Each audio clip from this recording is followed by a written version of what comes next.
In a suitcase like this, we have the most precise flow meter, which is called calibrated torch. There are two documents here: manual for your reference with all information you need to use it, and the logbook, which you have to fill in when you use it. How to use it? Very simple. This is a base, and we have 3 cells. The cell has different size for different flow. So this is the smallest cell. This is most often used cell from 200 ml to 6 liters per minute, and a very big cell for the range of 2 liters to 30 liters per minute. So I will use this cell to show how to use it. You take the cell and you put it on the base. Whenever you put it on the base, you need to turn it, keeping the lower part in this way. Then you switch it on. If it doesn't switch on, you need to use the charger. It means that it has not been charged on some. 6 volts, here it's written between 5.5 to 72. So the voltage is correct. Error 1. Okay, I know why, because the cell has to be connected to the base, and then we switch on. It goes through the internal check, and when it goes through all, it's ready for operation. For this kind of flow meter, we need to use this specific soap solution. And what we do, we use a smaller bottle. Usually it stays in a suitcase pretty full.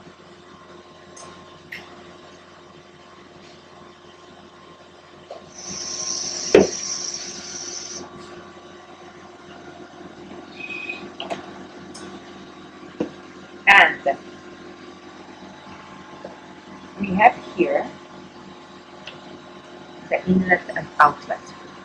We put the soap solution inside, just a bit, and then we connect it to any analyzer we want to measure the flow. We connect in this way, that here we connect when we have the blowing, and here when we have the sucking. So here we have, yeah, you're recording, right? Mm. Okay, so here we have the instrument, and it sucks in the air for the measurement. So we need to use the upper inlet. I connected it with the black tubing, and now I push this button and release to produce a bubble. And now when the cell is dry, it will take a couple of bubbles to wet the internal wall to make it go up to the top. The measurement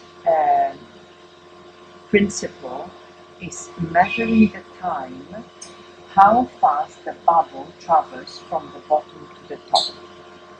So here you can see that it takes some time for the bubble to go up because the flow is quite low. The full measurement is when the bubble goes from the bottom to the top.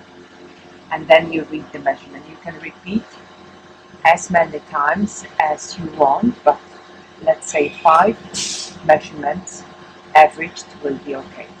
Here on the display you can see that the average will be much lower than the flow because we tried at the beginning many times.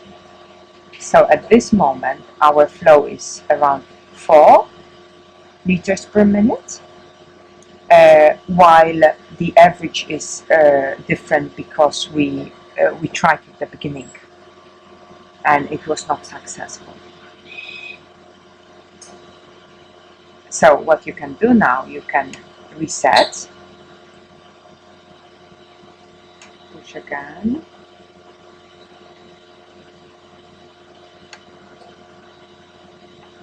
when you have 0, you can start your measurements and then repeat it 5 times and get the average. But I'm not so fortunate. The first one was wrong, the second one is not so good, so my average will be affected.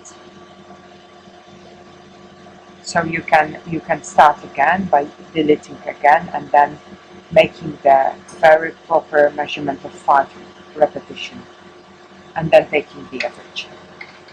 Okay, when you finish your measurement, you remove the tubing and you put back this short tubing that secures the cell. Then you remove the RS-232 connector, and then you remove the cell after switching it off by turning the base. Never turn with this part, turn here, and then you put